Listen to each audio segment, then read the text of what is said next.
আরে ডিঙ্কা চিকা এ এ এ এ এ এ এ এ এ। বিষয়টা বোঝেন নাই? আচ্ছা, কারা কারা বুঝছেন ভিডিওর শেষের অংশে বলবো এটা কি ছিল আর কেনই বা আমার তো কুতকুত্তা খুশি ফিল হচ্ছে। বুঝতে পারবো শোনো, মুরব্বীর কথা তো তোমরা জীবনে শুনছো না। এমনি এমনি কোনো চুলটি পাকছে না, বাতাসে না, আইডিয়ার উপর পাকছে। হুট করে রাষ্ট্রপতি পদে যে নতুন নামটা এন্ট্রি নিচ্ছে সেটাকে আমার আপনার সকলের প্রিয় যারা এখনো ভালো হয়ে যান সুৎখুর বলেন ডক্টর ইউনূসকে হ্যাঁ রাষ্ট্রপতি হতে যাচ্ছে, মামলা হবে। যদিও দেশে এখন ডেমোক্রেসি আছে, তারপরেও ইন্টারেস্ট এটা বিজনেস পারপোজ আসতেই পারে। যাই হোক, তো হুট করে টোটালি বাউন্ডারির বাইরে থেকে যে আবার ইন করা, তাও কোন পদে? মানে ভাবতে পারেন রাষ্ট্রপতি পদে। তবে আমি যখন ওনার কথা বলছি তখনও বিষয়টা শতভাগ নিশ্চিত নয়, তবে আলোচনায় উঠে চলে এসেছেন।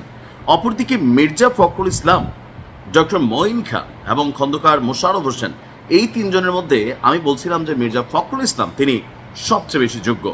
যদি এখনও আমি বলি রাষ্ট্রপতি পদে কে বেশি যোগ্য, ডক্টর ইউনূস নাকি মির্জা ফখরুল ইসলাম আলমগীর, আমি মির্জা ফখরুল ইসলাম আলমগীরের আমি মনে করি ব্যক্তিগতভাবে, এটা আমার ব্যক্তিগত একটা ফিলিংস, যে he is better than doctor Yunus. কারণ ডক্টর ইউনূস তিনি ডিফারেন্ট একটা অ্যাঙ্গেলের স্টেজে হয়তো সফলতা পেয়েছেন, কিন্তু রাষ্ট্র পরিচালনায় তিনি খুব বেশি সফলতা পাননি। তিনি তার জন্য যে পরিমাণ সুযোগ সুবিধা নিয়েছেন, রাষ্ট্রপতি হয়ে গেলে তার এত কথা বলতে পারবো না, হ্যাঁ আগেই বললেন আর কি। যাই হোক, এখন কেন হঠাৎ করে মির্জা ফখরুল ইসলাম আউট হইয়া ডক্টর মোহাম্মদ ইউনূসের নামটা আলোচনায় আসছে? একটা জিনিস খেয়াল রাখেন, আপনি হয়তো আলোচনায় নয়তো সমালোচনায়, কোনোটাই কিন্তু থাকতে হবে। আলোচনায়ও নাই, সমালোচনায়ও নাই, আপনি কিন্তু আসলে মাঠের মধ্যেই নাই। দর্শক, আগামী 24 অক্টোবরের মধ্যে নতুন রাষ্ট্রপতি নির্বাচন প্রক্রিয়া সম্পন্ন করতে হবে। তো এখন এই আভ্যন্তরীণ যেই সমীকরণ আমরা দেখছিলাম, সেই সমীকরণ ছাপিয়ে ডক্টর মোহাম্মদ ইউনূসই রাষ্ট্রপতি পদে আসতে পারে এমন আলোচনা এই মুহূর্তে রাজনৈতিক বিশ্লেষক সহ বেশ কিছু ব্যক্তিদের মতামত সামনে আসছে।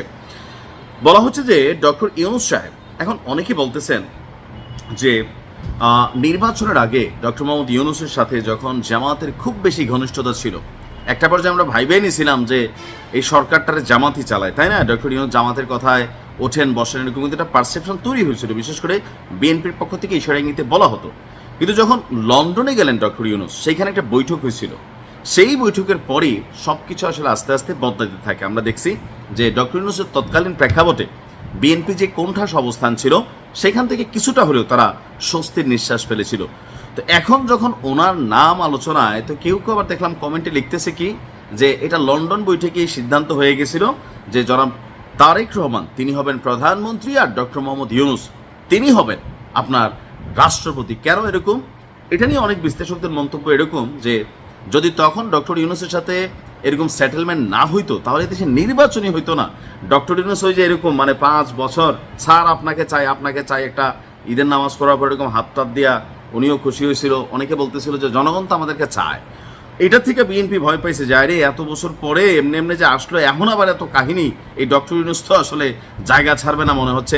তো এইরকম একটা আলোচনা মানুষের মুখে মুখে আছে, কিন্তু রাজনৈতিক বিশ্লেষকরা বলছেন যে আপনার বিএনপির যে নীতি নির্ধারণী পর্যায় এবং দলের ভেতর যখন অভিজ্ঞ অনেক লোক আছে, সেখানে ডক্টর ইউনূসের নাম আলোচনায় আসার একটাই কারণ হতে পারে যে আমাদের যিনি প্রধান বিএনপির এই মুহূর্তে সিপাহ সালার বলতে পারি গেল 17 বছর মির্জা ফখরুল ইসলাম আলমগীর, তিনি সম্ভবত রাষ্ট্রপতি পদে আপনার খুব বেশি উৎসুক না। গেল 24 ঘন্টা বা 48 ঘন্টায় বেশ কয়েকটা গণমাধ্যমে যেটা দেখলাম, সেখান থেকে মনে হলো যে তিনি হয়তোবা এটাতে যাবেন না। এখন কেন যাবেন না সেটা তিনি ভালো জানেন, আবার যাইতেও পারেন, থাকে না যে না আমি নিব না, আরে ভাই নেন আরেক চামচ, এরকম হইতে পারে। আবার ডক্টর ইউনূসের সাথে অনেকে যারা এরকম মন্তব্য করছেন, এখন ভাই রাজনীতি হচ্ছে রাজনীতি, পিছনে কি ঘটে এটা আমাদের বোঝার সুযোগ নেই। তবে এখন ডক্টর মোহাম্মদ ইউনূস তিনি রাষ্ট্রপতি হলে কি বাংলাদেশের জন্য কল্যাণকর কিছু হবে? যেহেতু এর আগেও তিনি ক্ষমতায় ছিলেন, তেমন কল্যাণকর রাষ্ট্রের জন্য না হলেও তার গ্রামীণ ব্যাংক থেকে শুরু করে তার ব্যক্তিগতভাবে অনেক কিছুতে কল্যাণ হয়েছে। আমার মনে হয় যে উনি আসলে রাষ্ট্রপতি হইলেও তিনি অনেক ধরনের ফেসিলিটিস নেবেন, যেটা অতীতে কখনো কোনো রাষ্ট্রপতি নেয় নাই। কারণ ডক্টর মোহাম্মদ ইউনূস প্রধান উপদেষ্টা হিসাবে ওনার কাজগুলোতে পজিটিভ নেগেটিভ আছে, কিন্তু ব্যক্তিগত যে সুবিধার একটা ভান্ডার তিনি তৈরি করছিলেন, এটা এই দেশের ইতিহাসে নজিরবিহীন। সো সেই জায়গায় তিনি যেভাবে ব্যক্তিগত আত্মকেন্দ্রিক একটা সার্কেল করে চলেন, এটা রাষ্ট্রপতি পদে কখনোই মানানসই হবে না। আর সেই ক্ষেত্রে মির্জা ফখরুল ইসলাম আলমগীর, ডক্টর মঈন খান অথবা খন্দকার মোশাররফ সাহেব, তারা ইজ মোর ক্যাপাবল এবং মোর ট্রাস্টি। আর দেখা যাক কী হয়। যদি ডক্টর ইউনূসের পক্ষ থেকে বা ওনার পেজ থেকে এখন পর্যন্ত আমরা কোনো আপডেট পাইনি, কিন্তু গণমাধ্যমগুলোতে আলোচনা শুরু হয়েছে যে এখানে খেলার পাশা উল্টে যেতে পারে। মানে কি উল্টায় না উল্টায় সময় বলে দেবে। আসসালামু আলাইকুম।